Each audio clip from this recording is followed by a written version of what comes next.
Nice little place you have here, Mr. Lydecker. It's lavish, but I call it home. I suppose you're here about the Laura Hunt murder. Yesterday morning, after Laura's body was found, I was questioned by Sergeants McEverty and Schultz. And I stated. On Friday night, Laura had a dinner engagement with me, after which she was ostensibly going out of town. She phoned and canceled our engagement at exactly 7 o'clock. After that, You ate a lonely dinner, then got into the tub to read. Why did you write it down? Afraid you'd forget it? I am the most widely misquoted man in America. When my friends do it, I resent it. From Sergeants McEverty and Schultz, I should find it intolerable. Hand me that washcloth, please, Mr. McPherson.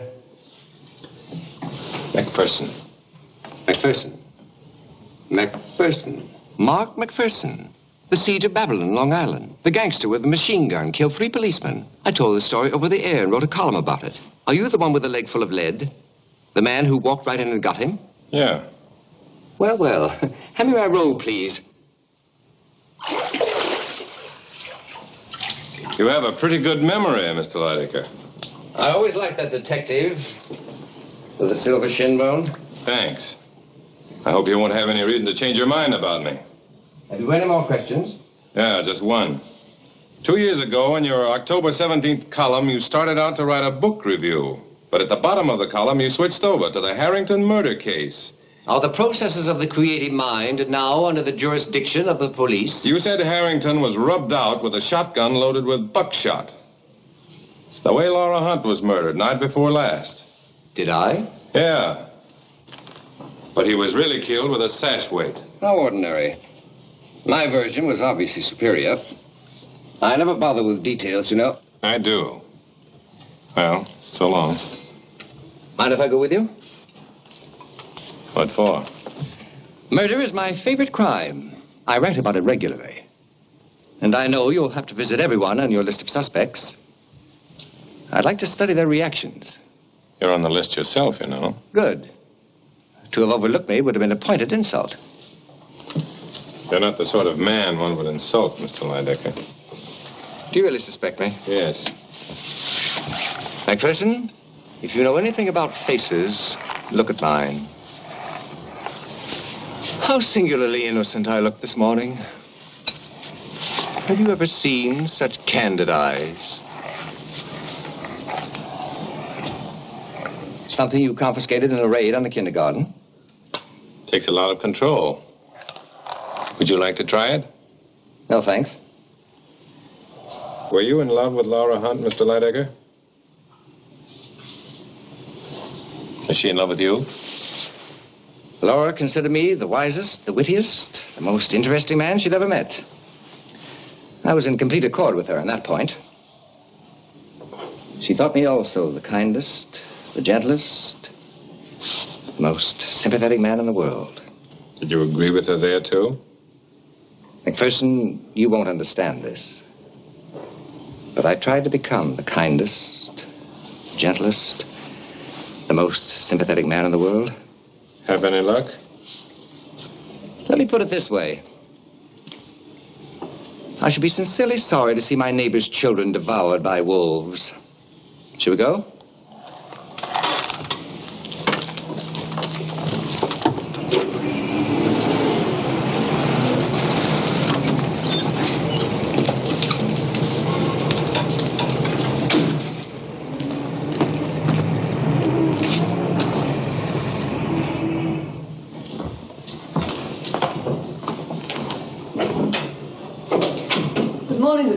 Good morning, Mrs. Treadwell. Morning, Anne. I've just taken over the Laura Hunt case. Won't you sit down?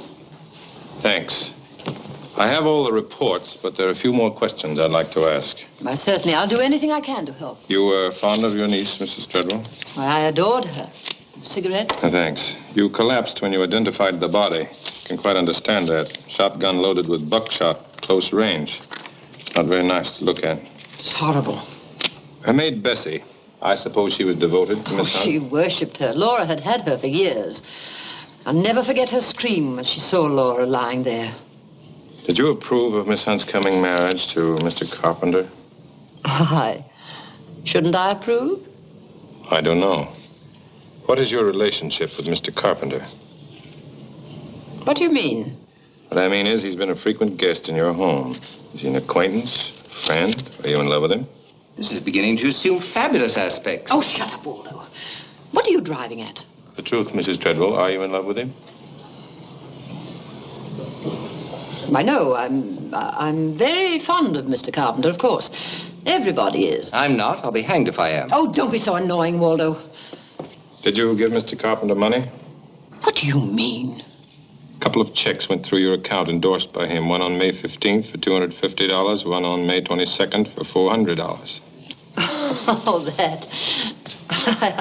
I asked him to do some shopping for me, that's all. Now, Shelby's a very obliging fellow.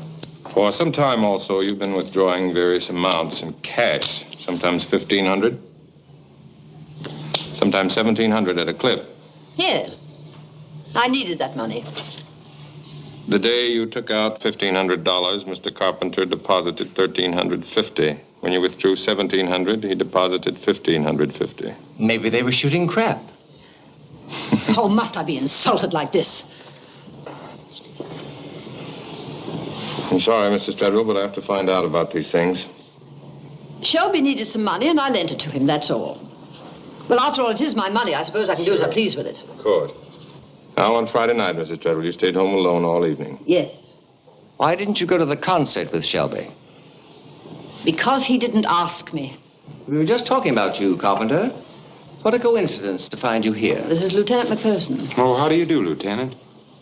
I didn't know you were here, Mr. Carpenter. Well, as a matter of fact, I was just lying down here. My hotel room was so hot, and then all the people and reporters and telephone. You know how it is, Lieutenant. I've hardly slept a wink since it happened. Is that a sign of guilt or innocence, McPherson? I'm at your disposal, Lieutenant. I'm as eager to find the murderer as you are. But what possible motive could I have for killing Laura? Miss Hunt and I were going to be married this week, you know. No, he doesn't know. And neither do I, or you, or anyone else alive. What do you mean by that? Laura had not definitely made up her mind to marry him. She told me so herself last Friday when she called up to cancel our dinner engagement. As a matter of fact, she was going to the country to think it over. She was extremely kind, but I was always sure she would have never thrown her life away on a male beauty in distress. I suppose you've heard losers whine before, especially in your profession, eh? Would you like a bite of lunch, Lieutenant? Now, that's very thoughtful. The perfect host. Waldo? You'd almost think he was in his own home. Shelby knows how distracted I am. Would you, Lieutenant? Thank you, Mrs. Treadwell, but I've got to be going. But, Lieutenant, I rather thought you'd want to ask me some questions. Oh, yes. What did they play at the concert Friday night? Oh, Brahms' First and Beethoven's Ninth. Uh-huh. Have you got a key to Miss Hunt's house up in the country? No, but I think there's one up in her apartment. Okay, we'll have a look. Perhaps I could help you? All right, come along. I'll be seeing you, Mrs. Treadwell.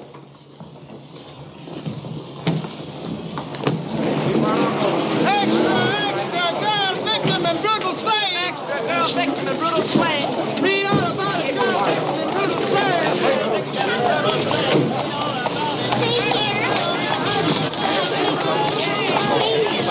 Well, I have a call, baby. All right, break it up.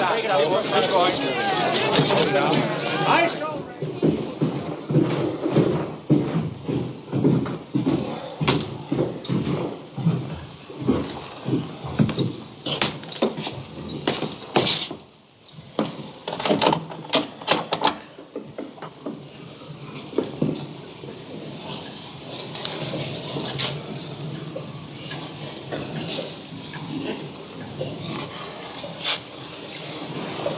The doorbell rang. What? And she opened the door. Shot was fired. And how do you deduce that? Fell backward. I was there. I thought you hadn't been up here before. I saw the police photos.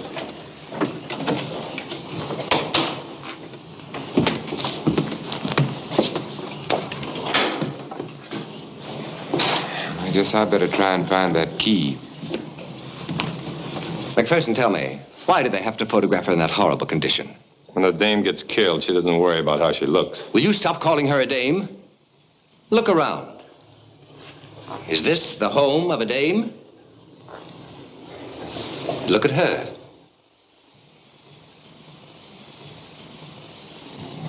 Not bad.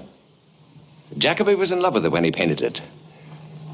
But he never captured her vibrance, her warmth. Have you ever been in love? Doll in Washington Heights once got a fox fur out of me. Ever know a woman who wasn't a doll or a dame? Yeah, one. But she kept walking me past furniture windows to look at the parlor suites. Would you mind turning that off? Why, don't you like it?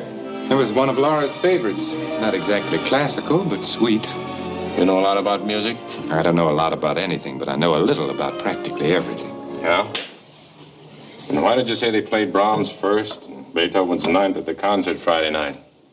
They changed the program at the last minute and played nothing but Sibelius. Well, I suppose I should have told you in the first place. You see, I'd been working on that advertising campaign with Laura, and, well, we'd been working so hard, I just couldn't keep my eyes open. I didn't hear a note at the concert. I fell asleep. Next, he'll produce photographic evidence of his dreams. I know it sounds suspicious, but I'm resigned to that by now. I'm a natural-born suspect just because I'm not the conventional type. I wouldn't worry about it, Mr. Carpenter. Sounds reasonable. I fall asleep at concerts myself. Thank you. You found that key yet? No, I looked for it in the den, but it wasn't there. It may be in here.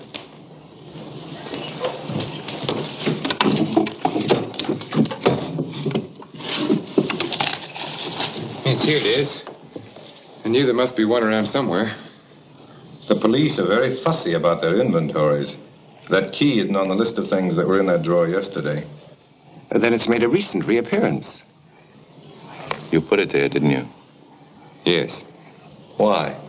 It's just that I didn't want to give it to you while Waldo was present. Oh. I have private reasons that don't concern him. Everything about Laura concerns me. You have private reasons, no doubt, to lie about the key. Waldo, for your own good, I'm warning you to stop implying that I had anything to do with Laura's death. Very well, I'll stop implying. I'll make a direct statement. All right, you asked for it. I wouldn't. Will you please stop dawdling with that infernal puzzle? It's getting on my nerves. I know, but it keeps me calm. Okay, let's go.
her. Miss, would you mind if Just a moment, please. I'll tell Mr. Bullitt right away. He's on the telephone. Thank you.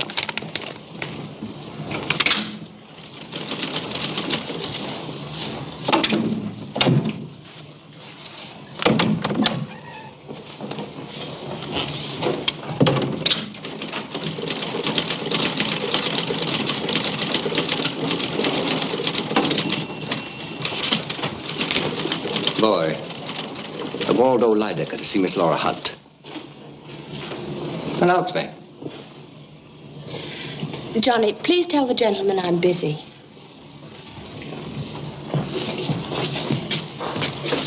Miss Hunt, I have something to say to you. You've already said it, Mr. Lydecker. I wish to point out that you caught me at my most difficult moment. Ordinarily, I am not without a heart. Really? Shall I produce X-ray pictures to prove it? I wish to apologize. Your apology is accepted. Goodbye, Mr. Lydecker. If you come a little bit closer, my boy, I can just crack your skull with my stick. And now, for reasons which are too embarrassing to mention, I'd like to endorse that pen. Mr. Lydecker, thank you. You're a very strange man. What? You're really sorry for the way you acted, aren't you? Let's not be psychiatric, Miss Hunt. But in a word, yes. It's very kind of you, you know. I'm not kind, I'm vicious. It's the secret of my charm. But if you choose to think me kind, I'll call for you at 6. All right? All right.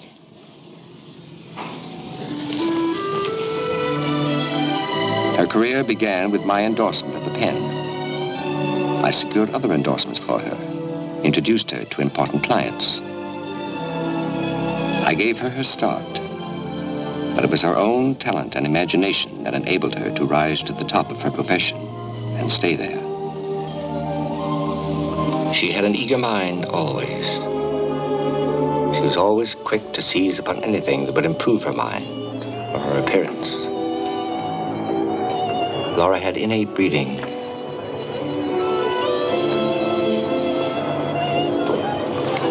But she deferred to my judgment and taste. I selected a more attractive hairdress for her. I taught her what clothes were more becoming to her. Through me, she met everyone, the famous and the infamous. Her youth and beauty, her poise and charm of manner captivated them all. She had warmth, vitality. She had authentic magnetism. Wherever we went, she stood out. Men admired her. Women envied her. She became as well known as Waldo Lydecker's walking stick and his white carnation. But Tuesday and Friday nights we stayed home, dining quietly, listening to my records. I read my articles to her. The way she listened was more eloquent than speech. These were the best nights. And then one Tuesday, she phoned and said she couldn't come. It didn't matter, really. But when it happened again the following Friday, I was disturbed. I couldn't understand it. I felt betrayed. And yet I knew Laura would never betray anyone.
roundups of bizarre and nondescript characters, chorale from every stratum of society. This is Mr. and Mrs. Preston. They've been waiting all evening to meet you. How do you do? Hello, Shelby. Excuse me, honey.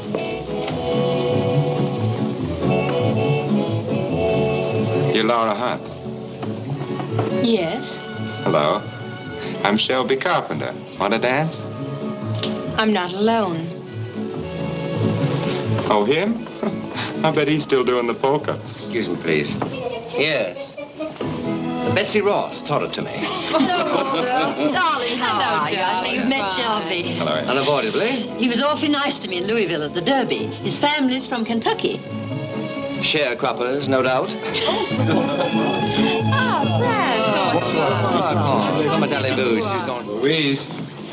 Louise, for the last time, will you marry me? I won't, but I saved some chicken livers for you. Oh, you're an angel. Say, in the meantime, darling, you think you could get this spot out for me?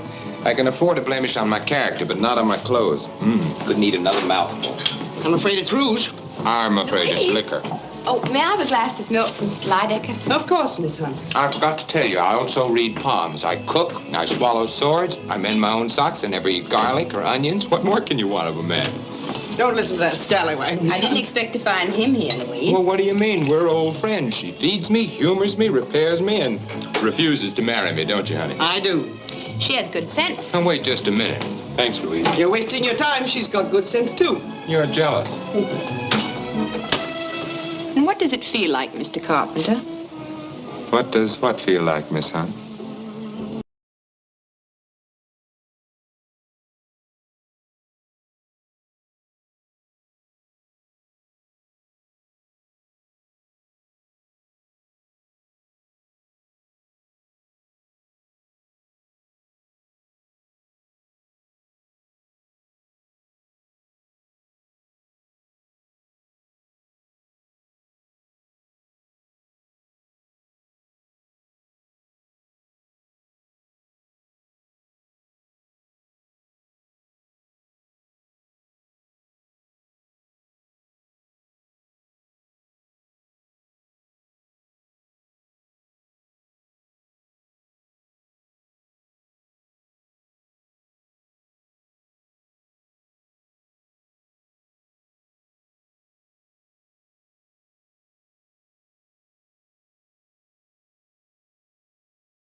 Do you like it?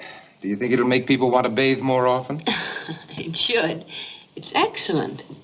There you are. Good night, Miss Hunt. Good night. Good night, Mr. Carpenter. Good night, honey. It's really very good. Who's the model? Oh, a girl named Diane Redfern. You hired her yourself last week, don't you remember? Oh, yeah. Well, let's go, moon of my delight. I am starved. You usually are. I approve of that hat. You do? Mm-hmm. And the girl in it, too. Thank you. I knew there was something on my mind. What is it? Oh, yes, will you dine with me tomorrow night? Maybe. No, that isn't what's worrying me. It's the next night. But Shelby, I don't Good. think... What about 3 weeks from tonight and all the nights in between? Don't you think I have any other engagement? What about 2 months from now and the month after that? What about next year? That's all settled. What about breakfast? What about dancing? What about lunch? Beautiful lunches, day after day after day What after about day. work? Beautiful work. Day after day after day. Why, Miss Hunt, the way you talk, you'd think I was in love with you.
Good evening.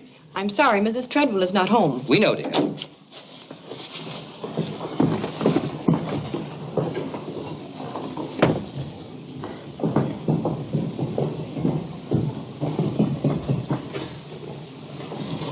Good evening.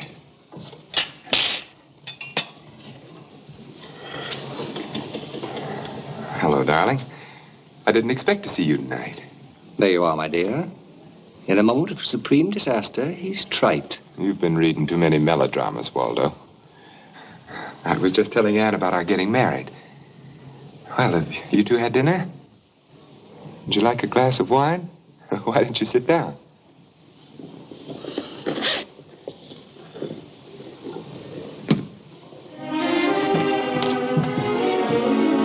I couldn't find out if she saw Carpet in the meantime. All I know is that on Friday she had lunch with Diane Redfern. What came of it, I hope to hear that night. I alternated between moods of over-optimism and over-pessimism. When the phone rang, I had a foreboding of disaster.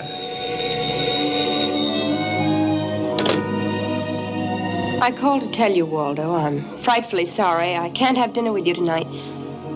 Oh, no, I'm not sick. I'm just dreadfully nervous. I'm going to the country for a few days.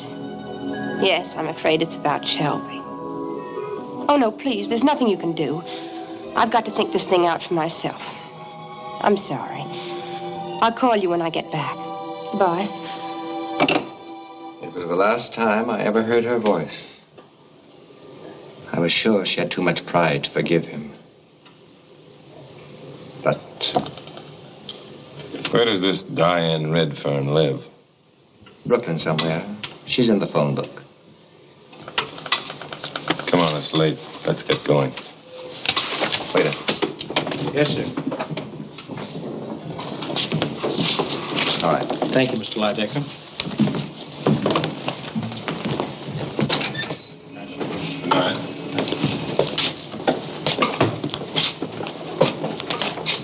I shall never forgive myself for letting her become involved with Shelby. It was my fault. I should have stopped it somehow. Well, it's too late now. Thanks for the wine.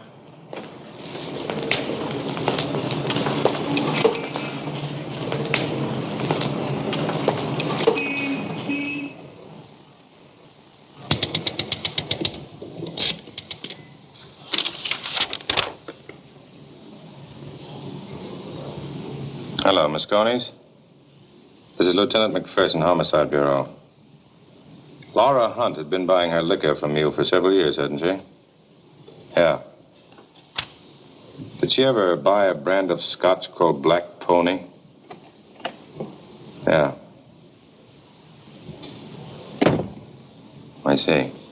Well, that's all I wanted to know, thanks. She's here, McPherson, the maid. Okay. Come in, Miss Clary. Never mind the Miss Clary stuff. My name's Bessie, and I'm a domestic, and I got nothing to be ashamed of. Sit down, Bessie. Her letters. And her private diary. You've been reading them, pawing over them. It's a shame in the face of the dead. That's what it is. It's a shame. Sit down, Bessie. I'll stand on my own 2 feet. Don't you go ordering me around. I ain't afraid of cops. I was brought up to spit whenever I saw one. Okay. Go ahead and spit. That'll make you feel better.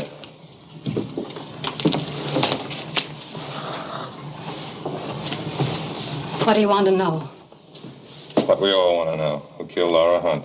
How would I know? You don't think I done it? I know you cops get crazy notions. But if you got any notion concerning me, ask anyone. Anyone who ever come to this house. I would have worked for her. I would have washed, ironed, scrubbed, done everything she wanted of me, whether she paid me for it or not. And it wasn't only on account of the 1,000 sweet things she done for me. It was because she was so sweet herself.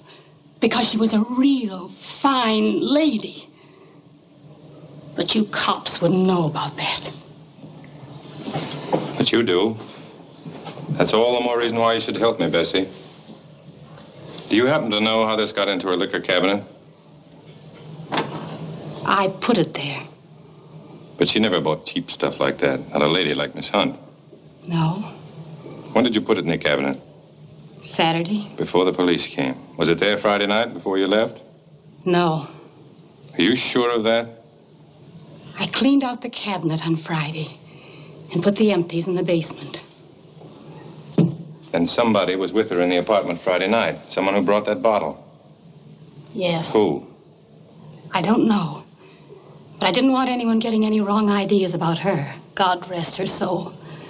That's why I took it out of the bedroom and put it in the cabinet before the police got here. And that ain't all I done. I washed out the glasses and cleaned off the bottle, too. Do you know what happens to people who destroy evidence? I don't care.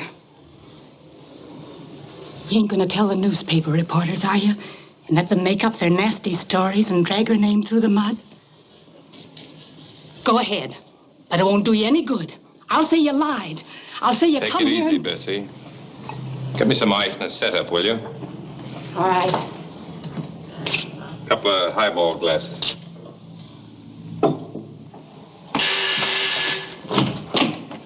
Good morning. Lieutenant McPherson's in. Okay. Good morning, Lieutenant. Hello, McPherson.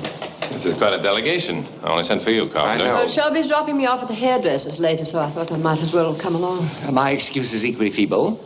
I just popped in to pay my dubious respects and inquire as to the state of your health. Insipid, I I was trust. just going to pour myself a drink. Would you care to join me? Well, that's a very nice idea, Shelby. Wouldn't you like one? I'll get it. Never mind. Bessie, would you bring a couple more glasses, please? Yes, sir. Why, Bessie, what are you doing here? I'm paid up for the week and I'm working regardless. Would you like one, Lydecker? I see no reason to exclude myself. The host provides scotch. This do? I presume it'll have to. How about you, Carpenter? It's cheap, but it's potent. As a matter of fact, I don't think I care for any. I'm not much of a daytime drinker. Uh-huh. That'll be all for you, Bessie. You can go home now. But Yes, sir. I remember when Laura bought these glasses. She loved them. She loved all her things, so... What are you going to do? Sell them? I don't know. I suppose so, thank you. If I'm appointed administrator of the estate, I shall probably just call him Corey. You mean Lancaster Corey, the art dealer? Yes, he was a friend of Laura's. Let him dispose of everything. It'll be less gruesome that way. Not quite everything, Anne. But 2 or 3 things in here belong to me. This vase, for instance. And that clock, of course. And the antique fire screen. I will lend them to Laura, you know. Oh, really, Waldo? Yes, really. This vase is the gem of my collection. I intend to have it back. And the clock and the screen, too. But they aren't yours. You gave them to Laura. I won't permit it. Doesn't the alleged fiancé have any voice in this matter? I'll take the vase with me now and send someone to collect the other things this very day. Nothing's leaving here except you, Lydecker. Is that your quaint way of indicating dismissal? We're all going anyway. I have to be back at headquarters by noon. But, Lieutenant, I don't understand. You sent for me, didn't you? Yeah? Well, don't you want to see me? Don't you want to ask me some questions? I'll be seeing you. Well, I bid you good day. Come along, Shelby. are you making any progress on the case, Lieutenant? We're doing all right.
McPherson. Any calls come through?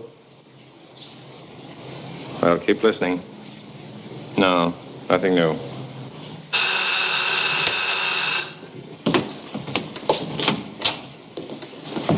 I happen to see the lights on. Have you sublet this apartment? You're here often enough to pay rent.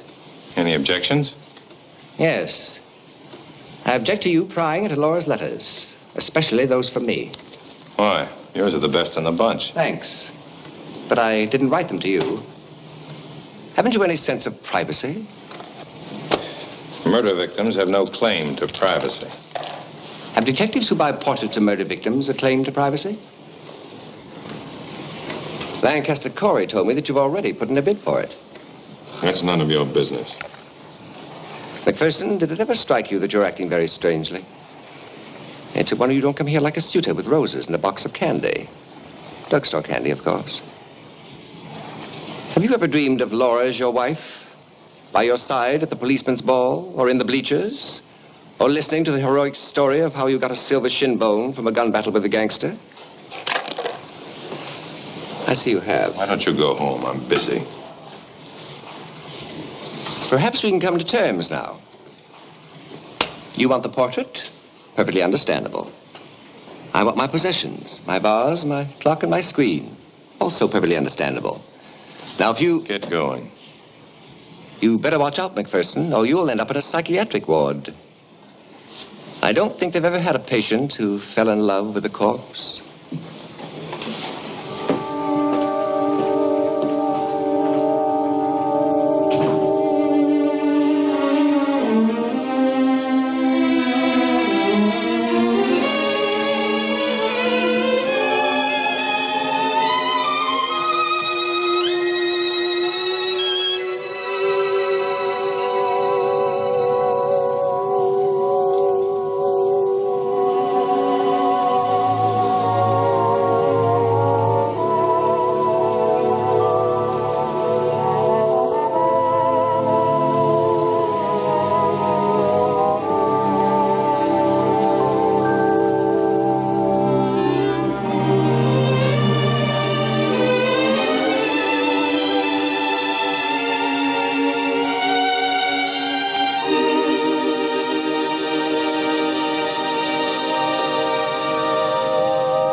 What are you doing here?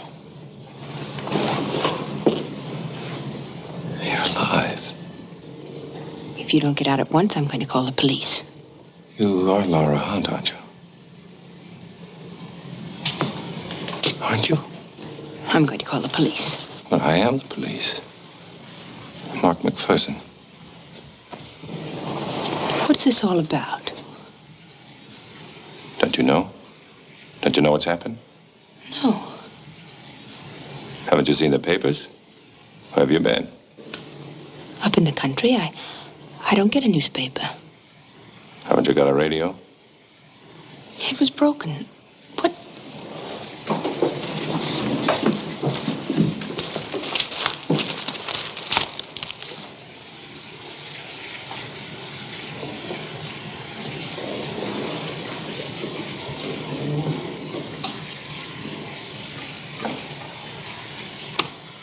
Somebody was murdered in this room.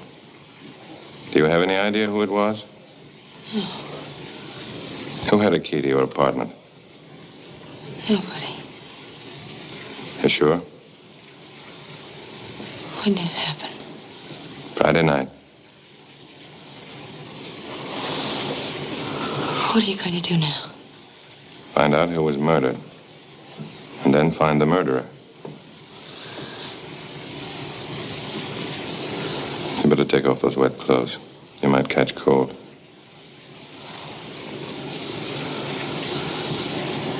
Yeah.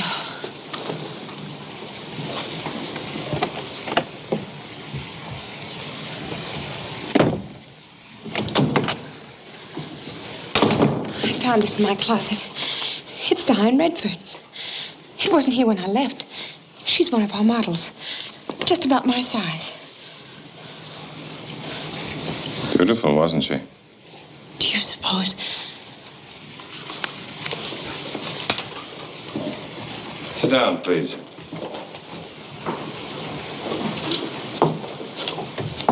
This is Monday night. You left on Friday. Rather a long weekend, isn't it? Yes. What train did you take? The 7:26. See anybody you knew on the train? No. Then what? Then I got off the train at Norwalk. Saw nobody you knew at the station either? No. Go on. Then I went to the garage where I keep my car. It's a private garage. Nobody saw me there either. Then I drove to my house. You were there 3 days. What did you do? Worked in my garden. You didn't go out in all that time? No. I had everything I needed in the house. Nobody came to see you? Nobody. I went there to be alone. Police were there on Saturday. There was no one in the house. Oh, yes. Saturday, I took a long walk. I walked for hours in the woods. Mm-hmm. You were going to marry Shelby Carpenter this week. Thursday, if I'm not mistaken. Yes. Yet you went away just before your wedding for a long weekend to be alone. I was tired. I'd been working hard. You know Shelby Carpenter has a key to this apartment. Why didn't you tell me? I know nothing of the sort. He hasn't. How else did the girl get into the apartment? You knew she was in love with Carpenter, that he'd given her your cigarette case. You know all that, don't you? I knew that she was in love with him. She told me so herself. When did she tell you? At lunch last Friday. I also know that she meant nothing to Shelby. I understand him better than you do. She was found in your dressing gown and slippers. That's hardly the regulation costume for an impersonal chat between a man and woman who mean nothing to each other. Did you know or did you suspect that he was going to bring her here Friday night, Miss Hunt? How could I? I don't know that he brought her here, neither do you. You merely assume it. What other assumption is possible? Do you love this fellow Carpenter so much you risk your own safety to protect him? My own safety? Do you suspect me? I suspect nobody and everybody. I'm merely trying to get at the truth. I see you have been trying to get at the truth. You've read things I never meant anyone else to look at. Strictly routine. I'm sorry. Really. Well, I'd better be going. I'll see you in the morning, Miss Hunt. Oh, I must ask you not to leave the house or use the phone. But I've got to let my friends know I'm alive. Sorry, Miss Hunt, but I must insist you do as I say. Am I under arrest? No. If anything should happen to you this time, I wouldn't like it. All right, I promise. There's one more thing. You may as well know what I know. Some of it, at any rate. It'll save time and a lot of unnecessary fencing. I know that you went away to make up your mind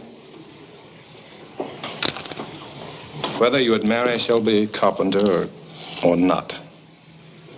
What did you decide? I want the truth. I decided not to marry him. I'll see you in the morning. Good night. Good night.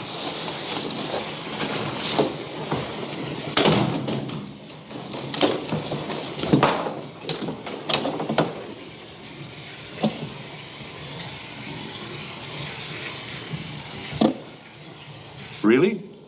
Does McPherson know that? Uh-huh. Well, okay. Goodbye. Say, Mark, that was the medical examiner's report. It wasn't Laura Hunt. It was Diane Redfern that was bumped off upstairs. Kind of balls things up, doesn't it? Yeah. Say, you're not taking it too hard. Hello? This is Laura. Don't say anything on the phone. Meet me right away. I'll wait for you in my car in front of Bullets. What is that? Yeah. Dames are always pulling a switch on you. Stand by.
been fired lately. Yes, I killed some rabbits with it.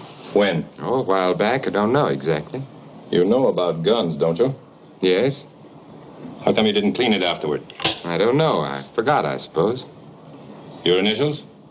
Yes, I gave it to Laura for protection. She didn't want it, but I insisted. This house is rather isolated, as you see. Did you teach her how to use it? No. Does she know how? I don't know. It didn't occur to me to ask. You're a vague sort of a fellow, aren't you, Carpenter? I've spent very little time in observing my own character, Mr. McPherson. You haven't borrowed it lately. You didn't just bring it back tonight. You followed me here. You saw me come in. You ought to know. Do you realize the spot you're in, Carpenter? You took that poor girl to Miss Hunt's apartment. You knew all along it was she who was murdered.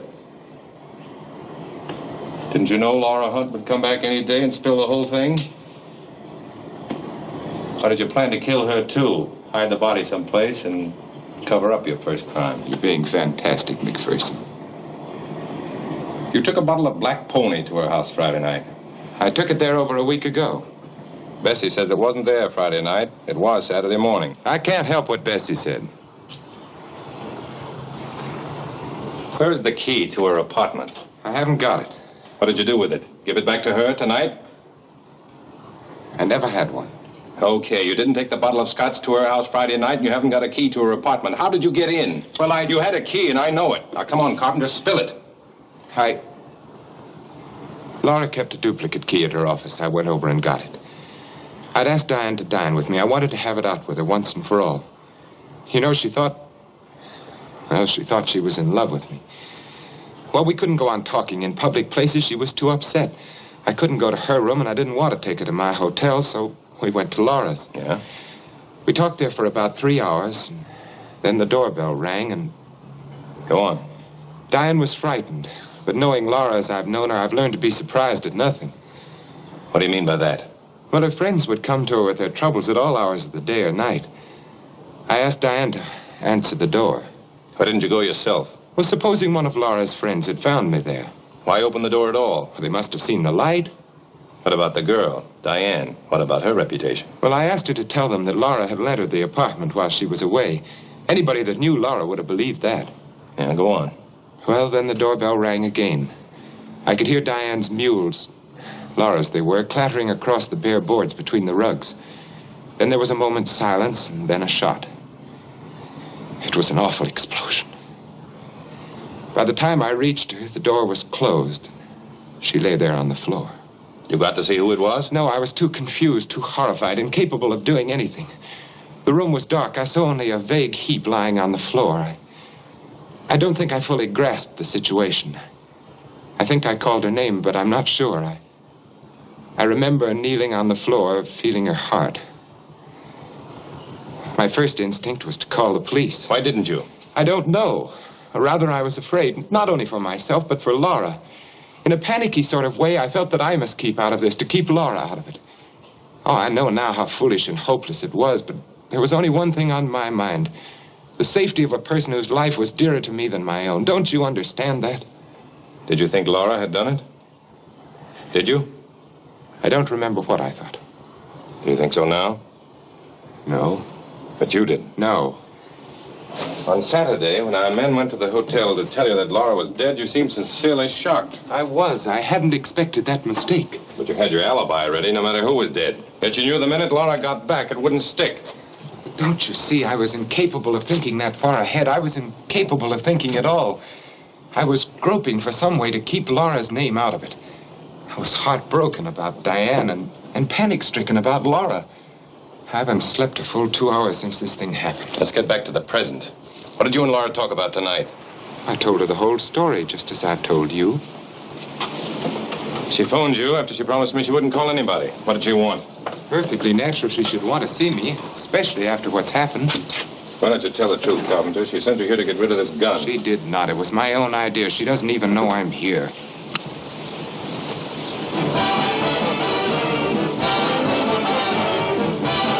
It works fine, doesn't it? Yes, did you think it wouldn't?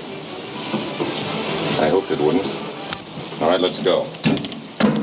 Oh, am I under arrest? No, but you're not to leave town. It would be foolish of you to try it.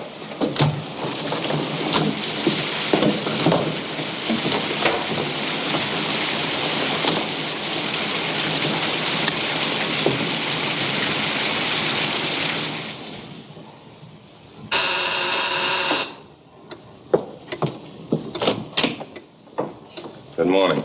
Good morning. What's that? Breakfast. You didn't buy any food when you went out last night.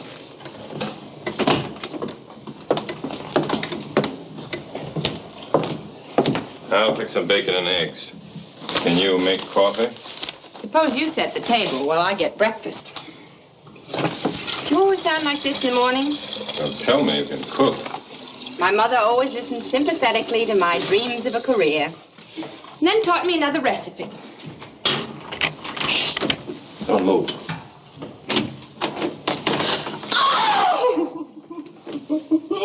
That's all right, Bessie. She's alive. It's all been a mistake, Bessie. I'm not a ghost, really. I found you and you were dead. It was Miss Redfern's body you found. How about taking over here? Fixing us some coffee and eggs. But I saw it with my own eyes. I don't understand it. Have you ever heard a ghost ask for eggs? No, miss. You'll be all right, Bessie.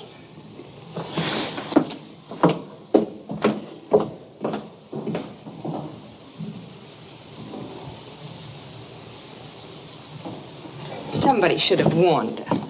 Poor Bessie. By the way, I've asked Waldo Lydecker to come here this morning. Did you tell him? No, Why not? It's brutal. I'm not doing it for fun. Why did you break your promise and go out and see Shelby last night? You forced me to give you my word. I never have been, and I never will be bound by anything I don't do of my own free will. Redfern was in love with Carpenter. You admitted that last night. May I have a match, please? Oh, I'm sorry. I also told you that he wasn't in love with her. Just sit still.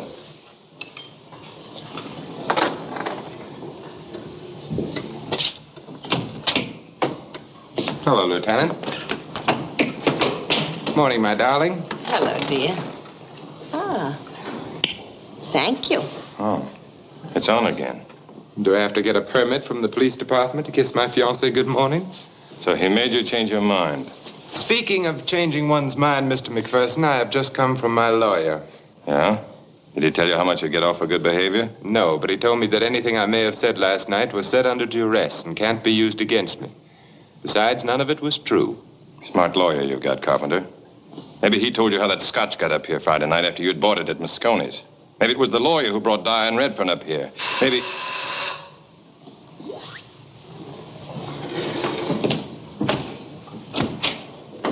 Well, McPherson, have you thought over the deal I suggested?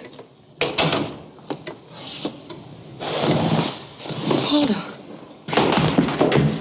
Waldo. Right hand pocket. You want a doctor? Right hand pocket. We'd better take him into the bedroom.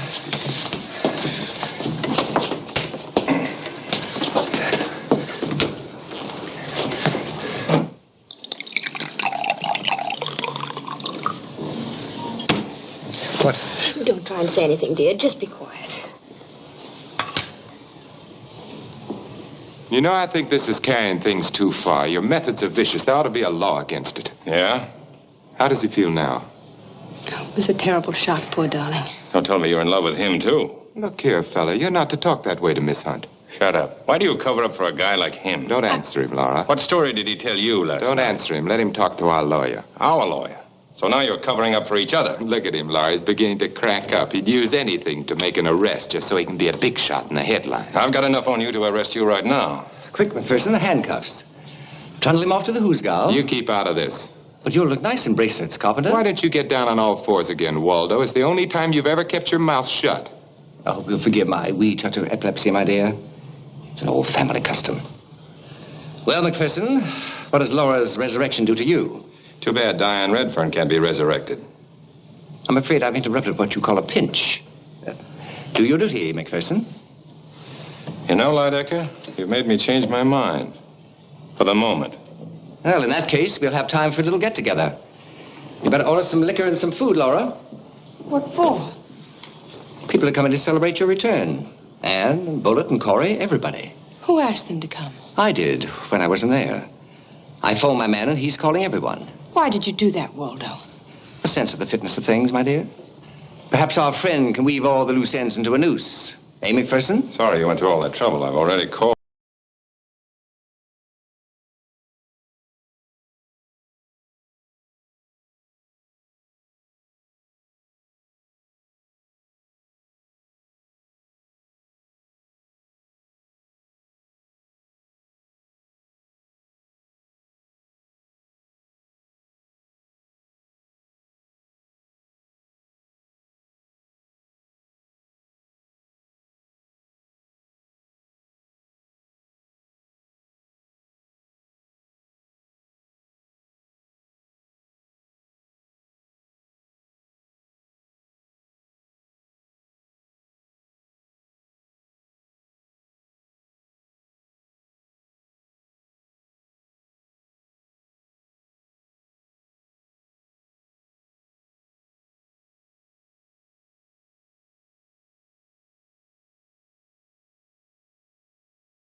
When you call.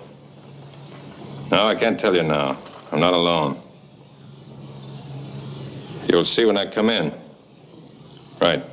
See you later.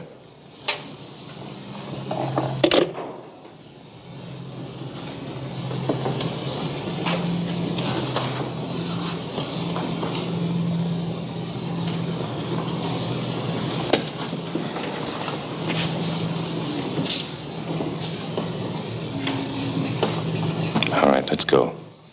You mean? Yeah. Oh, no! No. No, no. Not Miss Hunt. Please. Thank you, Bessie. Thank you. Now, will you please be good enough to go and get me my things? Yes, miss. Don't worry, darling. Let them accuse you. We'll fight them. I have every weapon. Money, connections, prestige, and my column. Every day, millions will read about you and rally to your defense. You talk as if you wanted to see her tried for murder. Yes.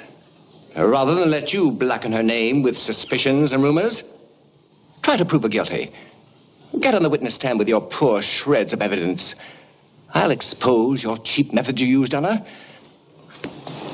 Thank you, Bessie. Laura, I told you to watch out for this fella. Can we go now? I warned you. It's too bad you didn't open that door Friday night, Carpenter. Wait a minute. Shelby. Oh, did he hurt you, darling? Darling. Ann?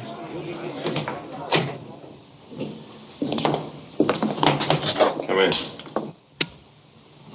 Sit down. It'll be all, Gallagher. Yes. All right. Let's have it. Look at me. What are you trying to do? Force a confession out of me? You've been holding out, and I want to know why. It'll be easier for you if you tell the truth. What difference does it make what I say? You've made up your mind I'm guilty. Are you? Don't tell me you have any doubts. Since you... Oh, I can't, please. Do I have to have those lights in my face?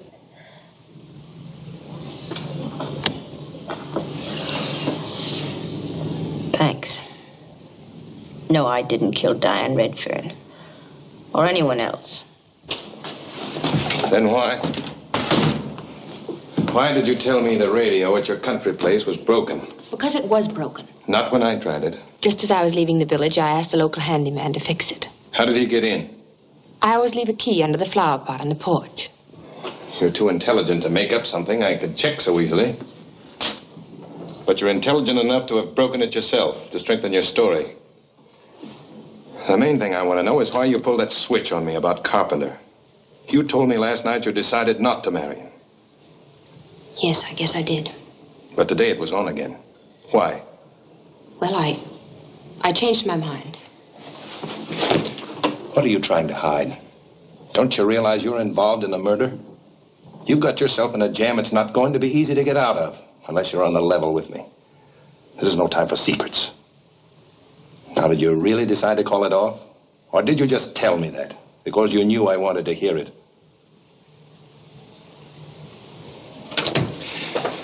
What went on between you and Carpenter when you saw him last night? Did he persuade you to make up? Or did you agree to pretend you had? Was that it?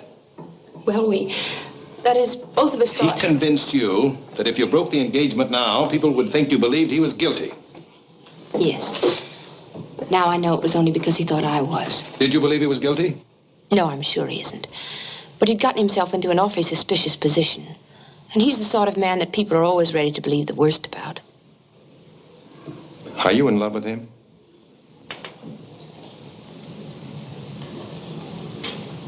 I don't see how I ever could have been.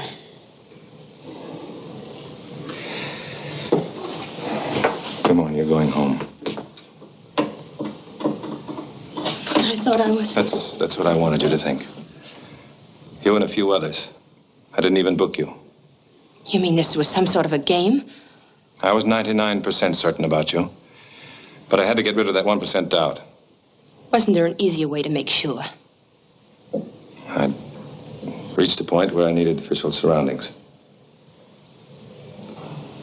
Then it was worth it, Mark. I'll call a cab for you.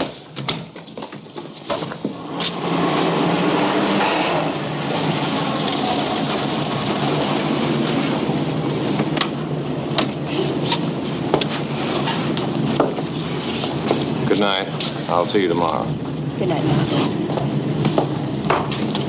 I'm going over to Lydecker's apartment.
playing some sort of a game with you.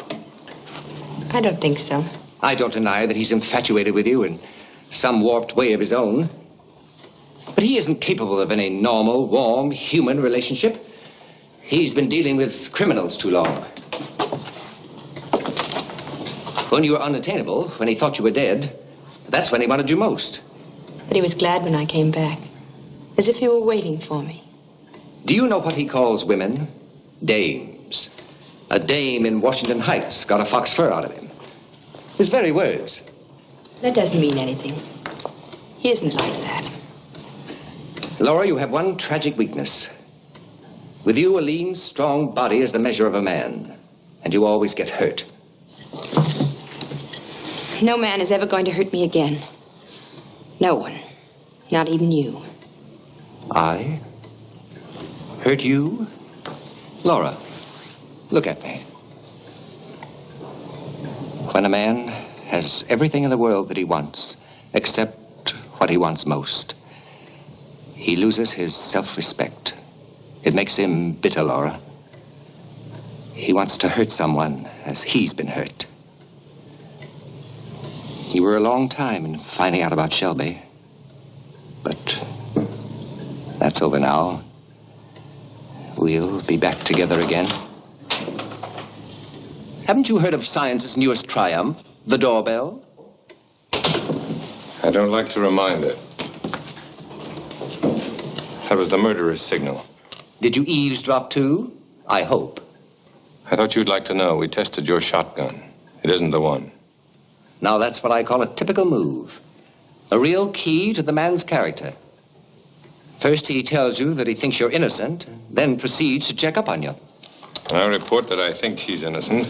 That's my own personal opinion. When I submit proof, it becomes the opinion of the department. This entire maneuver could be a trick to get you off your guard. It could be, but it isn't. I believe you, Mark.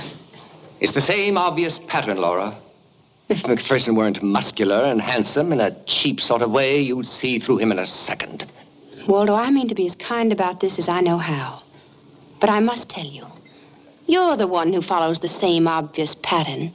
First it was Jacoby, then Shelby, and now I Laura, suppose... I don't think we should see each other again. You're not yourself, darling. Yes, I am. For the first time in ages, I know what I'm doing. Very well. I hope you'll never regret what promises to be a disgustingly earthy relationship. My congratulations, McPherson. Listen to my broadcast in 15 minutes. I'm discussing great lovers of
And thus, as history has proved, love is eternal. It has been the strongest motivation for human actions throughout centuries. Love is stronger than life. It reaches beyond the dark shadow of death. I close this evening's broadcast with some favorite lines from Dowson. Brief life. They are not long, the weeping and the laughter, love and desire and hate. I think they have no portion in us after we pass the gate. Who's tailing Lydecker? I was going to when he came out. He left 5 minutes ago. He didn't come out this way. Must have gone out the back way. Come on, let's check. They are not long, the days of wine and roses. Out of a misty dream, our path emerges for a while, then closes within a dream. That's the way it is, isn't it, Laura? You have heard the voice of Waldo Lydecker by electrical transcription. Waldo, you've taken one life. Isn't that enough?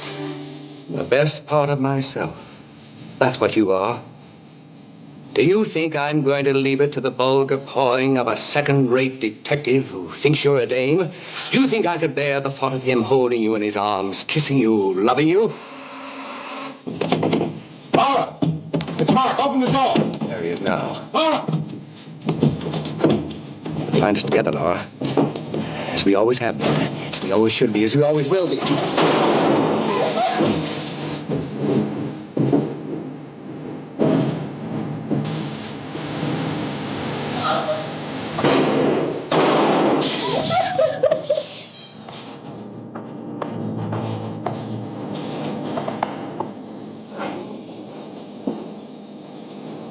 Goodbye, Laura.